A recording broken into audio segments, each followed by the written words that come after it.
فرمائے، روزہ کے لحاظ سے احکام بیان فرمائے، اسی طرح مختلف دین اسلام کے جو پہلو ہیں ان کے لحاظ سے سرکار نے بیان فرمایا۔ نبی علیہ السلام کے فرامین میں ہی بہت ساری احادیث طیبہ ایسی بھی ہیں جس میں رسول اکرم صلی اللہ علیہ وسلم نے اپنی انفرادی حیثیت، اپنی عظمت اور اپنی جو حقیقت ہے سرکار نے اس کا بیان فرمایا، اور اس کو سمجھنا بھی جہاں باقی جو احکام والے احادیث ہیں ان کو سمجھنا، ان کو زیر نظر رکھنا اور ان پہ عمل کرنے کا اہتمام کرنا جہاں ہماری یہ ذمہ داری ہے، وہیں پہ یہ بھی ذمہ داری ہے کہ رسول اکرم صلی اللہ علیہ وسلم کے مقام نبوت اور آپ کی شان رسالت اور آپ کی جو انفرادیت ہے اور آپ کے عظیم جو مقاصد ہیں ان کو بھی اپنے ذہن میں رکھا جائے، کیونکہ جس حد تک یقین کامل سرکار کی بارگاہ میں زیادہ ہوگا اتنا اس بندے کا اعمال اسلام کی طرف متوجہ ہونا اور پھر اس کو لے کے دنیا عالم تک بڑھنے کا اہتمام کرنا یہ ممکن ہو پائے گا۔ اس لحاظ سے یہ اصل ضروری ہے کہ مقاصد کو میلاد مصطفیٰ علیہ السلام کی محافل مستحب امور کے لحاظ سے قائم کی جاتی ہیں شریعت مطہرہ کے تناظر میں اور شریعت مطہرہ کے حدود کے اندر، اس میں اپنے آپ کو محض عقیدتوں کے علاج کے لیے وہاں پہ اکٹھا نہ کیا جائے، بلکہ نبی کریم علیہ السلام کی نبوت و رسالت کے عظیم مقاصد کو بھی ساتھ ساتھ سمجھا جائے اور اس کے لیے خود کو تیار کرنے کا اہتمام کیا جائے۔ اب یہاں پر دیکھیے محبوب کریم علیہ السلام نے پہلے ارشاد فرمایا انا دعوت ابراہیم،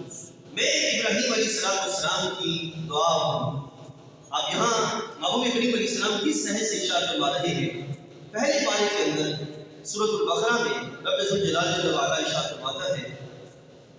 ربنا وبعث فیہم رسولا، یہ دعا ہے دعائے ابراہیم علیہ السلام۔ اب یہاں تھوڑا تناظر سمجھیے، ابراہیم علیہ السلام انبیاء کے سلسلے میں ایک ایسے مقام پر ہیں کہ جہاں سے اولاد ابراہیم علیہ السلام میں آگے دو سلسلے شروع ہوتے ہیں، حضرت آدم علیہ السلام سے نوح علیہ السلام تک اور پھر نوح علیہ السلام سے جناب سیدنا ابراہیم علیہ السلام تک، یہاں تک نبوت کا سلسلہ جو چلتا ہے۔ اس کے بعد آگے دو سلسلے شروع ہوتے ہیں اور وہ دو سلسلے ایک حضرت ابراہیم علیہ السلام کے صاحبزادے جناب اسحاق علیہ السلام کی اولاد سے شروع ہوتے ہیں، سلسلہ شروع ہوتا ہے، اور دوسرا سلسلہ شروع ہوتا ہے جناب سیدنا ابراہیم علیہ السلام کے صاحبزادے جناب اسماعیل علیہ السلام کی اولاد میں۔ اب اسماعیل علیہ السلام کی اولاد میں ہمارے آقا صلی اللہ علیہ وسلم تک درمیان میں کوئی نبی نہیں ہے، اسماعیل علیہ السلام نبی ہے، اور اس کے بعد سید الانبیاء ہمارے آقا حضرت محمد رسول اللہ صلی اللہ علیہ وسلم آپ نبی ہیں۔ لیکن ادھر دوسری طرف جو ہے جناب سیدنا اسحاق علیہ السلام کی اولاد میں ہزارہا انبیاء علیہ السلام جو وہ پیدا ہوئے، اور اس سلسلے کی جو آخری کڑی ہے حضرت موسیٰ علیہ السلام بھی وہیں پہ ہے اور حضرت سیدنا عیسیٰ علیہ السلام بھی وہیں پر جلوہ فرما ہے۔ اب آج کے اس دور کے اندر اگر ہم تھوڑا سا دنیا کے نقشے پہ نظر دوڑائیں ہمیں یہ باقاعدہ پتہ چلے گا کہ یہودیت جو ہے یہ خود کو ابراہیم علیہ السلام کی طرف منسوب کرتی ہے، اور حضرت سیدنا موسیٰ علیہ السلام کا امتی ہونے کی حیثیت سے وہ اپنے دعوت کو اور اپنے پیغام کو دنیا میں عام کرنے کے لیے کوشاں ہے۔ اب تو باقاعدہ عبرانی زبان جو ہے یہ لوگ سیکھنا شروع ہو گئے، اور یہودیت اپنے پیغام کو لے کے دنیا کی طرف بڑھنے کے لحاظ سے پورا اہتمام کر رہی ہے۔ اب وہ اس بات پہ لازم ہے کہ ہم اولاد ہیں جناب سیدنا ابراہیم علیہ السلام کے، اور اس اپنے آپ کو خوش وقت سمجھتے ہیں کہ ہم خوش وقت ہیں کہ ہم موسیٰ علیہ السلام کے امتی اور یعقوب علیہ السلام کی اولاد میں آگے بڑھ رہے ہیں۔ یقیناً یہ ان کا کرنا بنتا ہے کہ وہ ہیں، اولاد میں ہیں، لیکن اس کے آگے اپنی دعوت کو لے کے چلنا اور اپنے نظام کو لوگوں کے درمیان متعارف کروانا، یہ جو کیفیت ہے یہ کیفیت رب ذوالجلال کی جو ہدایت کا ربانی نظام ہے اس کیفیت کے بالکل خلاف ہے۔ اب رب کائنات جل وعلا یہاں پر رب ابراہیم علیہ السلام کی زبان اقدس کے ذریعے اعلان کروا رہا ہے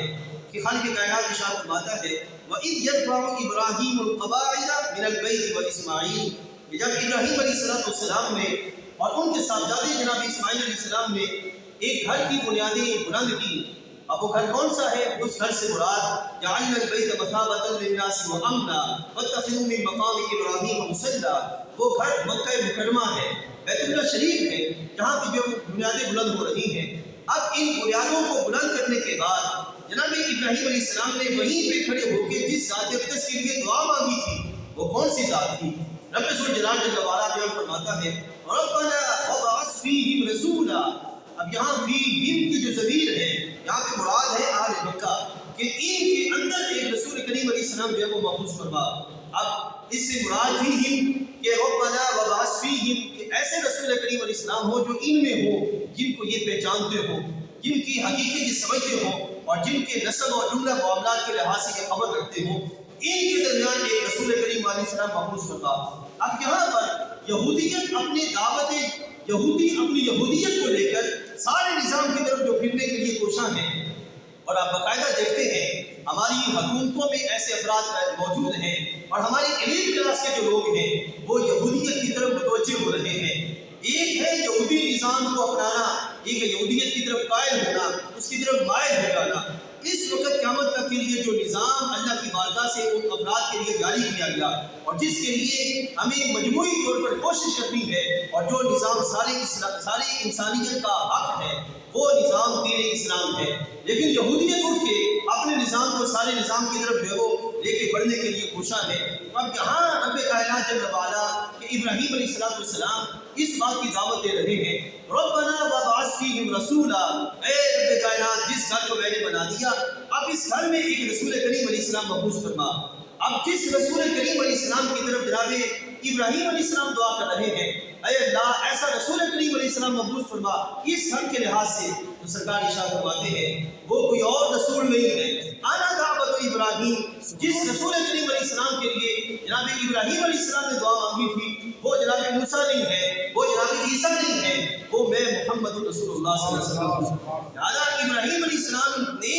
جس کے لیے دعا مانگی وہ دعائے محمد صلی اللہ علیہ وسلم کی صورت میں وہ پوری ہو گئی. لہٰذا وہ میں ہوں. اب یہاں جو مسلمان ہے جو رسول اللہ صلی اللہ علیہ وسلم کا امتی ہے اسے اس لحاظ سے میراث بناتے ہوئے اس بات کا یہ احساس کرنا چاہیے کہ میرا کام محض نبی علیہ السلام کی بارگاہ میں خراج عقیدت اور عقیدتوں کا جو خراج ہے وہ پیش کرنا نہیں ہے, بلکہ مجھے نبی علیہ السلام کی نبوت اور رسالت اور آپ کی نبوت اور رسالت کے مقاصد اور جامعیت جو ہے اس کو بھی سمجھنا ہے کہ ہمارے رسول کریم علیہ السلام جس نظام کو لے کر تشریف لائے اور جس حیثیت سے جلوہ فرما ہوئے وہ حیثیت کیا ہے. اس وقت یہودیت جس راہ پہ چل رہی ہے اس کے لحاظ سے میری ذمہ داری کیا ہے. تو سب سے پہلی کیفیت سرکار نے فرمایا انا دعوت ابراہیم, یہ دعائے ابراہیم علیہ السلام جس کے لیے پوری ہوئی وہ میری ذات اقدس ہے. اب ساتھ ہی دوسری طرف دیکھیے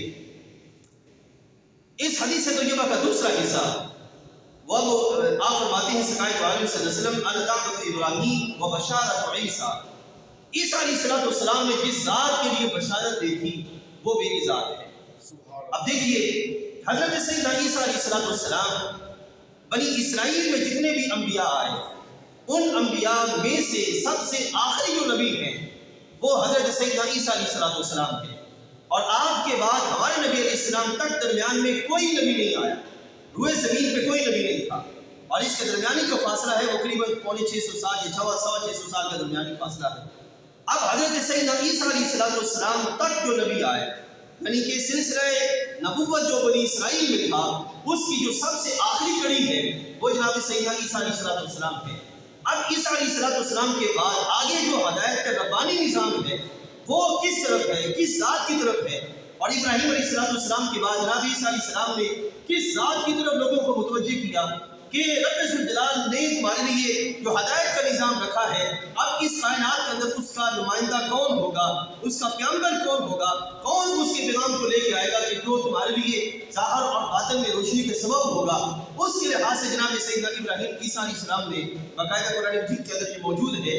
حضرت عیسیٰ علیہ السلام نے اجتماع فرمایا اپنی امت کے اندر, اور اس اجتماع کو رب تعالیٰ نے قرآن مجید میں سورۃ الصف 28ویں پارے میں بیان فرمایا. رب تعالیٰ فرماتا ہے وَإِذْ قَالَ عِيسَى ابْنُ مَرْيَمَ,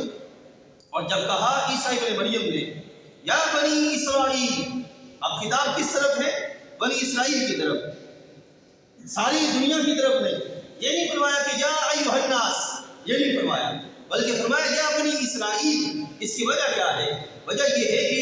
حضرت عیسیٰ علیہ السلام پوری کائنات کی طرف نبی بن کے نہیں آئے, بلکہ آپ وَرَسُولًا إِلَىٰ بَنِي إِسْرَائِيل, آپ صرف اور صرف بنی اسرائیل کی طرف نبی بن کر جو ہے وہ تشریف لائے. اب اس بنیاد پر اگر دیکھا جائے تو عیسائی جو ہے جگہ جگہ گرجا کھولنے کے چکروں میں اور جگہ جگہ شفائیہ دعا کے سلسلے قائم کر کے لوگوں کو اپنی طرف متوجہ کرنے کے سلسلے قائم کر رہے ہیں، تو یہ ان کا جو طریقہ ہے، یہ الوہی جو ہدایت کا نظام ہے اس کے برعکس ہے۔ وہ ذات راہ پہ چل رہے ہیں۔ رب ذوالجلال جل وعلا نے ان کو اس طرح جگہ جگہ پھرنے کا حکم نہیں دیا، اور جناب عیسیٰ علیہ السلام نے ان کو اس کام کا حکم نہیں دیا۔ اس اعتبار سے ان کا یہ کرنا حقیقت کے برعکس معاملہ ہے جس طرح وہ بڑھ رہے ہیں۔ اب اس وقت حضرت سیدنا عیسیٰ علیہ السلام نے فرمایا، یا بنی اسرائیل انی رسول اللہ علیکم، میں تمہاری طرف اللہ کا رسول بن کے آیا ہوں۔ سب سے پہلے آپ نے اپنی رسالت کو بیان فرمایا۔ پھر دوسری کیفیت وَمُصَدِّقًا لِمَا بَيْنَ يَدَيَّ مِنَ التَّوْرَاةِ، یہ اللہ کے رسول علیہ السلام کی شان ہوتی ہے کہ وہ اپنے سے پہلے جتنے بھی رسول اور نبی تشریف لاتے ہیں ان کی تصدیق فرماتا ہے، کیونکہ سارے کے سارے ایک ہی پیغام کو لے کے آتے ہیں، ایک نظام کی طرف ہوتے ہیں۔ صرف ان کا دور کے اعتبار سے ظاہری شریعت کا معاملہ مختلف ہوتا ہے، وگرنہ عقیدے کے اعتبار سے نظام ایک ہی ہوتا ہے، اور بنیادی طور پر نظام اسلام ہے جو رب تعالیٰ نے انسانوں کو عطا فرمایا۔ اب اس وقت جناب سیدنا عیسیٰ علیہ السلام نے فرمایا وہ مصدقا لما بین یدی من التوراۃ، کہ میں تصدیق کرتا ہوں کس چیز کی؟ مصدقا لما بین یدی من التوراۃ، مجھ سے پہلے جو تورات آئی میں اس کی تصدیق کرتا ہوں۔ اور ساتھ ہی کیا ارشاد فرمایا، ومبشرا برسول یاتی، اور بشارت دیتا ہوں ایک ایسے رسول کریم علیہ السلام کی، یاتی جو آئیں گے من بعدی، میرے بعد، اسمہ، ان کا نام نامی اسم گرامی احمد ہوگا۔ اب یہاں اس کا مطلب یہ ہوا کہ عیسیٰ علیہ السلام جو اللہ تعالیٰ کے اس کائنات کے اندر ہمارے نبی علیہ السلام سے پہلے الوہی ہدایت کے ربانی نظام کے لحاظ سے سب سے آخری نبی ہیں ہمارے نبی علیہ السلام سے پہلے، تو آپ نے انسانیت کو کس طرف پھیرا، انسانیت کو کس طرف دعوت دی، کون سی درگاہ دکھائی، کون سا رستہ دکھایا؟ آپ نے یہ نہیں کہا کہ میں نے جو تمہیں دے دیا ہے اب یہ لے لو اور ساری دنیا میں تم اب اس رستے کو لے کے چلتے رہو اور اس نظام کو عام کرنے کا اہتمام کرو، بلکہ آپ نے فرمایا کہ میں جا رہا ہوں ایک دوسرے مقام پر۔ باقاعدہ انجیل شریف کے اندر یہ موجود ہے، جو انجیل کا اصل جو نسخہ ہے اس کے اندر فرماتے ہیں کہ میں جا رہا ہوں، لیکن میں جا کر خدا تعالیٰ سے عرض کروں گا کہ وہ تمہاری طرف ایک ایسا رسول، ایک ایسا اپنا پیغمبر، ایک ایسا نمائندہ تمہاری طرف بھیجے جس کی شان یہ ہے کہ میں عیسیٰ اس کے جوتوں کے تسمے باندھنے میں لایا نہیں ہوں، یعنی کہ میں اپنے آپ کو ایسا نہیں سمجھتا کہ حضرت محمد الرسول اللہ صلی اللہ علیہ وسلم ان کے جوتوں کے تسمے جو ہے اس کو باندھنے کا اہتمام کروں۔ یہ انتہائی عاجزی کا اہتمام ہے جو جناب سیدنا عیسیٰ علیہ السلام کر رہے ہیں۔ اس لحاظ سے حضرت عیسیٰ علیہ السلام نے کس ذات کی طرف دعوت دی؟ اب سوچیں کہ لمحے کے لیے کہ آج کے اس دور کے اندر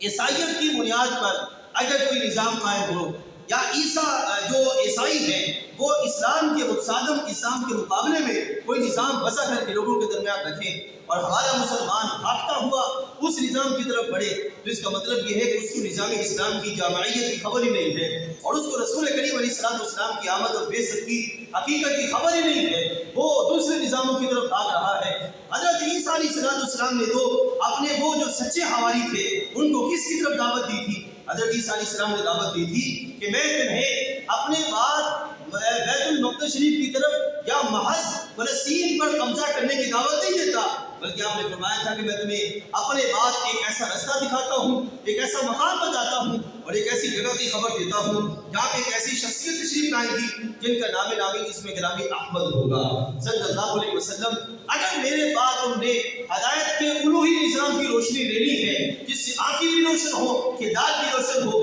اللہ کی بارگاہ میں بندگی کا نظام بھی تمہیں میسر آئے، تو تمہیں در در ڈھونڈنے کی ضرورت نہیں ہے، تمہیں سیدھا محمد عرب کے پاس جانا ہوگا، وہیں پہ رب کائنات جل وعلا تمہیں جو ہے وہ نظام ہدایت عطا فرمائے گا۔ یہ ہے میرے بھائیوں حضرت جس کے لحاظ سے حضرت عیسیٰ علیہ السلام نے قرآن میں فرمایا، رب تعالیٰ نے ان کے لحاظ سے، اور نبی علیہ السلام نے ارشاد فرمایا انا دعوت ابراہیم، ابراہیم علیہ السلام کی دعا میں ہوں، وبشارت عیسیٰ، عیسیٰ علیہ السلام نے جس ذات اقدس کی بشارت دی تھی وہ میری ہی ذات ہے، وہ کوئی اور ذات نہیں ہے، یعنی کہ نام نامی احمد جو پکارا گیا وہ کوئی اور نام کا، اس نام کا کوئی اور بندہ نہیں ہے، بلکہ وہ میں ہی ذات ہوں جس کے لیے جناب سیدنا عیسیٰ علیہ السلام نے بشارت دی تھی۔ اب اگلا پہلو سنیے، حدیث تجربہ کے لحاظ سے نبی علیہ السلام نے ارشاد فرمایا کہ ورؤیا امی، کہ میں اپنی امی جان کا خواب ہوں۔ یہ بات واضح رہے کہ جتنے بھی انبیاء علیہ السلام اس کائنات میں تشریف لائے، ہر نبی علیہ السلام کی ولادت سے پہلے جب وہ نبی علیہ السلام اپنی اپنی جو والدہ محترمہ تھیں ان کے شکم اطہر میں جس دن تشریف لاتے حضرت رب ذوالجلال جل وعلا باقاعدہ انہیں آگاہ فرماتا کہ آپ کی شکم میں کوئی عام بچہ نہیں ہے بلکہ رب ذوالجلال جل وعلا کا نبی تشریف فرما ہے، لہذا مکمل احتیاط کے ساتھ جو ہے وہ اہتمام کرنا ہے۔ ہر نبی علیہ السلام کے لحاظ سے ایسا ہوا، باقاعدہ قرآن مجید کے اندر کئی جگہوں پر جناب موسیٰ علیہ السلام کے لیے، جناب ابراہیم علیہ السلام کے لیے، جناب سیدنا عیسیٰ علیہ السلام کے لیے وہ عجب لوگ ہیں جو معاشرے کے اندر یہ سوچ رکھتے ہیں کہ وہ ایک محمد نام کا گم شدہ آدمی نعوذ باللہ جس کو اللہ تعالیٰ نے عرب کے زمانے میں ایک جو ہے وہ نبوت عطا فرما دی، یہ انتہائی گھٹیا اور کبھی سوچ ہے، اس سے بڑھ کے کبھی سوچ نہیں ہو سکتی جس کے لحاظ سے یہ ایسے الفاظ بولے جا رہے ہیں۔ محمد صلی اللہ علیہ وسلم کی ذات اقدس وہ ہے، ہمارے آقا صلی اللہ علیہ وسلم، یہ کائنات جو سجائی گئی اور نظام جو چلایا گیا اور رب ذوالجلال کے فضل کے سلسلے جو انبیاء علیہ السلام کی سلسلوں میں صورت میں جاری ہوئے، وہ سارے کے سارے آ کر جس مقام پر جمع ہو جاتے ہیں وہ مقام محمدی ہے صلی اللہ علیہ وسلم۔ یہاں سے آگے کوئی سلسلہ نہیں ہے، یہاں سے آگے کوئی ہدایت نہیں ہے، یہاں سے آگے روشنی کا کوئی پیغام نہیں ہے، یہی وہ پیغام ہے، مقام ہے جس مقام پر آ کر اللہ کی بندگی کا سارا رستہ، اللہ کی بندگی کا سارا نظام، رب ذوالجلال کی رحمتوں کے سارے سلسلے جمع ہو جاتے ہیں، وہ در محمدی ہے صلی اللہ علیہ وسلم۔ اب دیکھیے یہاں میرے بھائیوں بزرگوں، چونکہ ہمارے ہاں باقاعدہ ایسا نظام نہیں ہے ہم جامعیت کو سمجھیں، ہم اس حد تک محدود ہو چکے ہیں کہ محدود در محدود اور محدود در محدود۔ حضرت سیدہ شفا رضی اللہ تعالیٰ عنہ حضور کی داعیہ ہیں، اب دیکھیے گا ہم میں سے کئی اکثر ایسے ہیں، کئی لوگ ایسے ہیں ملاشی میں جمع ہوئے، رات کے وقت ملاشی میں جمع ہوئے اور صبح اپنے اسی رستے کی طرف، جس رستے پہ ہمارا رستہ پہلے چل رہا ہوتا ہے، اسی سوچ پر کہ جس سوچ پہ ہم چل رہے ہوتے ہیں، اسی نظام پر کہ جس نظام پر ہم پہلے موجود ہوتے ہیں، ہمارا میلاد میں جانا اور اس میں جو ہے وہ بیٹھنا کسی طرح ہماری طبیعتوں پہ اثر نہیں کرتا۔ اس کی وجہ یہ ہے کہ ہم نے خود ساختہ عقیدتوں کا ایک ایسا نظام بنا رکھا ہے جس میں حقیقت کا کوئی دخل نہیں ہے، اور عملی طور پر اس نظام کے لحاظ سے کوئی ایسا باقاعدہ سلسلہ نہیں ہے کہ ہم آگے بڑھ کے اس نظام کے لحاظ سے کوئی رستہ اختیار کر سکیں۔ اور یہ بھی میرے بھائیوں انتہائی محدود اپنے آپ کو رکھنے والا اور اپنے آپ پہ ظلم کرنے والا معاملہ ہے کہ ہمارے نبی علیہ السلام سے بڑھ کے نبوت رسالت میں جامعیت کسی نبی علیہ السلام کے پاس نہیں ہے۔ ہمارے نبی علیہ السلام جو نظام لے کے آئے اس نظام سے بڑھ کے جامعیت کہیں بھی نہیں ہے۔ ہمارے نبی علیہ السلام نے جو پیغام حق سنایا اس پیغام حق سے بڑھ کے وسعت کسی بھی مقام پہ نہیں ہے، لیکن افسوس کے ساتھ کہ آج کا مسلمان محدود سے محدود ہوتا چلا جا رہا ہے۔ اس کی بنیادی وجہ کیا ہے کہ ہم نے محض عقیدتوں تک اپنے آپ کو رکھ دیا اور حقیقتوں کے جو مضبوط سلسلے ہیں ان کی طرف آنے کے لیے ہم نے کبھی سوچا ہی نہیں ہے، ہم کبھی اس طرح متوجہ نہیں ہوئے۔ اب دیکھیے حضرت شفا فرماتی ہے رضی اللہ تعالی عنہ کہ محبوب کریم علیہ السلام کی ولادت باسعادت کے وقت میں داعیہ کے طور پر آپ کے پاس تھی، داعیہ کے طور پر آپ کے پاس تھی۔ ہماری محافل میلاد کے اندر ہماری نعت خوانی کے لیے اکثر ایسے احباب آتے ہیں جو ہمارے ذوق کو جلا بخشتے ہیں، جس کو پنجابی میں چسکا کہتے ہیں، اس کو جلا بخشتے ہیں، اس کے سوا کوئی ایسی کیفیت نہیں ہوتی۔ اکثر جگہوں پر ہمارے خطباء ایسے تشریف لاتے ہیں جن کو ہم دعوت دیتے ہیں، وہ بھی صرف اس لحاظ سے کہ وہ ہمارے ذوق والے، ہمارے جو چسکے ہیں ان کو پورا کرنے والے ہیں، اس کے سوا عملی رستہ دکھانا، ذمہ داری کا احساس دلانا اور ہماری آنکھیں کھولنا، ہم چاہتے ہی نہیں ہے کہ کوئی ہماری آنکھیں کھولے، ہم چاہتے ہی نہیں کہ ہم اس رستے سے باہر نکلیں اور کسی اور رستے کی طرف جائیں۔ میں آپ سے پوچھتا ہوں، مجھے ذرا سوچ کے بتائیے گا، محافل میلاد پر ہمارا بحمدللہ، ہم اس کا انکار نہیں کرتے کہ محافل میلاد بند کر دیا جائے، لیکن محافل میلاد پہ لاکھوں نہیں کروڑ ہزار روپیہ ہم ہر سال لگاتے ہیں۔ میں آپ سے پوچھتا ہوں، مجھے ذرا سوچ کے بتائیے، اہل سنت و جماعت کا یہ کروڑ ہزار روپیہ، کیا ہم محافل میلاد کی بنیاد پر اپنا کوئی جامع نظام نہیں بنا سکتے؟ کوئی جامع اسکول اور کالج اور یونیورسٹی نہیں بنا سکتے؟ کوئی ایسا عالیشان مدرسہ نہیں بنا سکتے جس مدرسے میں ہم ہائی لیول تک جو ہے وہ لوگوں کو تعلیم دیں؟ یا جو پہلے سے اسکول اور کالجز موجود ہیں، صرف ربیع الاول شریف کی برکات وہاں پہ اس انداز کے ساتھ جمع کی جائیں کہ وہاں پہ صحیح طریقے سے تعلیم دینے کا اہتمام ہو سکے؟ کیا کبھی ہم نے اس چیز کی طرف توجہ کی؟ آپ لاکھوں روپے ہماری جیب سے لوگ جو ہے وہ لنگر شی پکانے کا اور سجانے کا اور یہ سارا سلسلہ ہو جائے گا، ہم کر لیں گے، لیکن جب کبھی ہم نے یہ دیکھا کہ اہل سنت و جماعت کے پاس کوئی ایسا ادارہ موجود ہے کبھی ہم نے توجہ کی؟ ہمارے اسلاف جس نہج میں چلتے رہے کیا ہم نے اس نہج کو سنبھالنے کا اہتمام کیا؟ آئیے میں آپ کو دکھاتا ہوں، صرف اتنا یاد رکھ لیجئے، اگر ہم اتنا چاہیں گے کہ 5,000 میں ہماری مسجد کا امام ہمیں مل جائے، 10,000 میں ہمیں استاد مل جائے جو درس نظامی کی کلاسز پڑھائے، 15,000 میں کوئی ایسا فرد مل جائے جو ہمیں جمعہ اور نماز دونوں چیزیں پڑھاتا رہے، جب ہم باقاعدہ ذمہ دار اور وسعتوں والے افراد لائیں گے ہی نہیں، ہمارے دین میں وسعتیں کہاں سے آئیں؟ سوچ والے افراد کہاں سے آئیں؟ جس فرد کی سوچ اپنے معاش میں بند ہو وہ علم کی طرف کیسے جائے؟ جس فرد کی سوچ اپنے پیٹ کو پورا کرنے میں بند ہو وہ لوگوں کو لیڈرشپ کیا دکھائے؟ لوگوں کو رستہ کیسے دکھائے؟ اس اعتبار سے میرے بھائیوں، ہمیں میلاد کے نام پہ خدا را اس طرف بھی دیکھنا ہے، اس نہج کی طرف بھی بڑھنا ہے۔ صرف اپنے پیٹ کو بھرنے کی بجائے، میں نے ایک دو جمعہ پہلے بھی عرض کی تھی کہ جب تک ہم اپنے اس پیٹ کے دائرے سے باہر نہیں نکلیں گے ہم کبھی بھی اپنے نظام کو نہیں سنبھال سکتے۔ آئیے میں آپ کو لیے چلتا ہوں ہمارے رسول کریم علیہ السلام نے کس طرح وسعتیں عطا فرمائی اور ہمارے علماء نے ان وسعتوں کو کیسے سمجھا۔ اب دیکھیے، حضرت شفا رضی اللہ تعالیٰ عنہا ارشاد فرماتی ہے کہ جس لمحے سرکار دو عالم صلی اللہ علیہ وسلم کی ولادت باسعادت ہوئی، میں وہیں پہ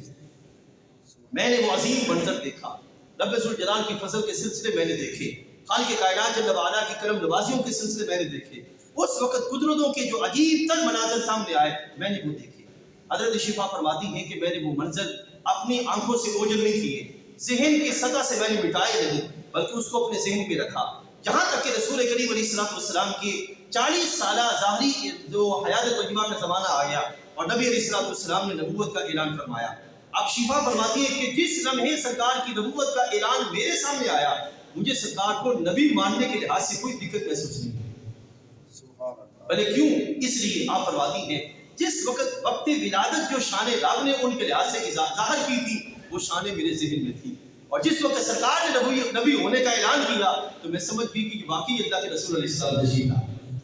میں آگے بڑھی اور میں نے سرکار کی نبوت اور رسالت کو تسلیم کر دیا۔ یہ ہے میرے بھائیوں انداز۔ اس انداز کے ساتھ اگر ہم محبوب کریم علیہ السلام کی شان کو سمجھیں گے تو پھر ہمارا سرکار کی ذات پر ایمان، سرکار کی نبوت پر ایمان، نبی علیہ السلام کے لائے ہوئے نظام پر ایمان، اور پھر اس نظام کو لے کے آگے بڑھنے کے لحاظ سے ایمان یہ مضبوط ہوتا چلا جائے گا۔ اسی طریقے سے حبیب اقدس علیہ السلام کی حدیث طیبہ کا اگلا حصہ سنیے۔ سرکار نے ارشاد فرمایا کہ میں وہ نور ہوں جو میری امی جی نے وقت ولادت دیکھا کہ جس کی روشنی میں انہوں نے شام کے محلات دیکھے۔ سرکار نے ارشاد فرمایا میں وہ نور ہوں جو کہ امی جان نے وقت ولادت دیکھا جس کی روشنی میں سرکار نے شام کے محلات دیکھے۔ اب اس کو کوئی بندہ اس تناظر میں بیان کر سکتا ہے کہ یہ نور کا سلسلہ اللہ کے فضل کی بہاریں تھیں جو اس نے اپنے حبیب علیہ السلام کی ولادت کے وقت اس زمانے میں ظاہر فرمائے کہ دیکھو روشنی والا دنیا میں تشریف لے آیا ہے، نور والی ذات اقدس نبی محمد صلی اللہ علیہ وسلم تشریف لائے ہیں۔ کوئی بندہ اس تناظر میں بیان کر سکتا ہے اور یہ تعبیر غلط بھی نہیں ہے، لیکن یہاں علماء آگے بڑھے، انہوں نے اس چیز کو اس انداز کے ساتھ بیان کیا کہ کیا معاملہ ہے کہ محبوب کریم علیہ السلام کا نور اقدس چمکتا ہے اور اس نور اقدس سے سب سے پہلے سیدہ آمنہ کو جو علاقہ نظر آتا ہے وہ علاقہ شام ہے۔ آپ نے فرمایا علماء یہاں پہ اس بحث کی طرف گئے کہ اسلام کی روشنی جو مکہ مکرمہ سے چلی اور مدینہ طیبہ سے پورے علاقے کی طرف بڑھی اور پورے جہاں کی طرف جب بڑھنے کا ارادہ کیا تو اس روشنی سے سب سے پہلے جو علاقہ مستفید ہوا وہ علاقہ شام تھا۔ کیا مطلب کہ لا الہ الا اللہ محمد رسول اللہ صلی اللہ علیہ وسلم کا پیغام حق جو مکہ مکرمہ سے چلا مدینہ طیبہ پہنچا اور پھر وہاں سے علاقہ حجاز سے نکل کر پوری دنیا میں چھانے کا جو فیصلہ ہوا اس میں سب سے پہلے جس علاقے کو باقاعدہ طور پر رب تعالیٰ نے فائدہ پہنچایا اور سب سے پہلے جو علاقہ اس نور سے روشن ہوا وہ کون سا علاقہ تھا؟ وہ علاقہ شام تھا۔ تو دیکھیے ایک لمحے کے لیے کہ اشارہ کہاں ہوا اور کب ہوا؟ جب محبوب کریم علیہ السلام کی ولادت ہو رہی ہے، اور معاملہ کب ہو رہا ہے؟ جب حبیب کریم علیہ السلام کا پیغام حق لوگ لے کر باقاعدہ نکل رہے ہیں اور افراد جو ہیں محبوب کریم علیہ السلام کے پیغام حق کو آگے سب سے پہلے شام تک پہنچانے کی کوشش کر رہے ہیں۔ اس اعتبار سے میرے بھائیوں محبوب کریم علیہ السلام کے وقت ولادت کو محض اس لحاظ سے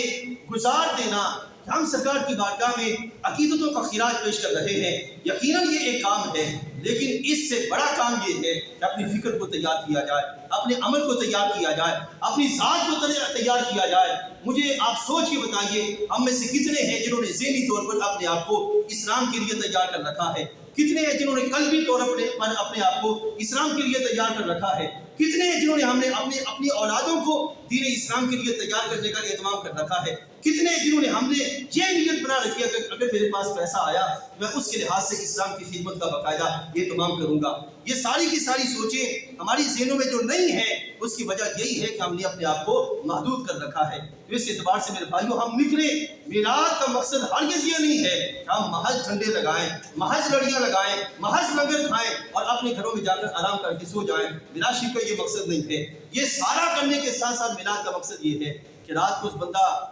میلاد شریف میں حاضر ہو اور پھر جا کے گھر سوئے تو دل کی دنیا جاگ اٹھے، اس کا جذبہ بیدار ہو جائے، ذمہ داری کا احساس ہو جائے، رسول اللہ صلی اللہ علیہ وسلم کی غلامی کے پرچم کو لے کے وہ دنیا بھر میں نکلنے کا اہتمام اگر اس کی طبیعت میں بیدار ہو جائے تو سمجھنے کہ میلاد کی برکات اس کو صحیح معنی میں میسر آ گئی۔ اور اگر کوئی بندہ اس لحاظ سے معدود ہے تو میرے بھائیوں، ہمیں بہت زیادہ کوشش کرنی ہے، بہت زیادہ تیاری کرنی ہے اور بہت زیادہ سرکار کی غلامی کے لیے اہتمام کرنا ہے۔ وقت اس بات کا تقاضا کر رہا ہے کہ ہم آگے بڑھیں اور اپنی ذمہ داری کا احساس اپنی طبیعت میں لانے کا اہتمام کریں۔ اللہ تعالیٰ جل وعلا ہم سب کا آنا بیٹھنا اپنی بارگاہ میں قبول فرمائے۔ واخر دعوانا الحمدللہ۔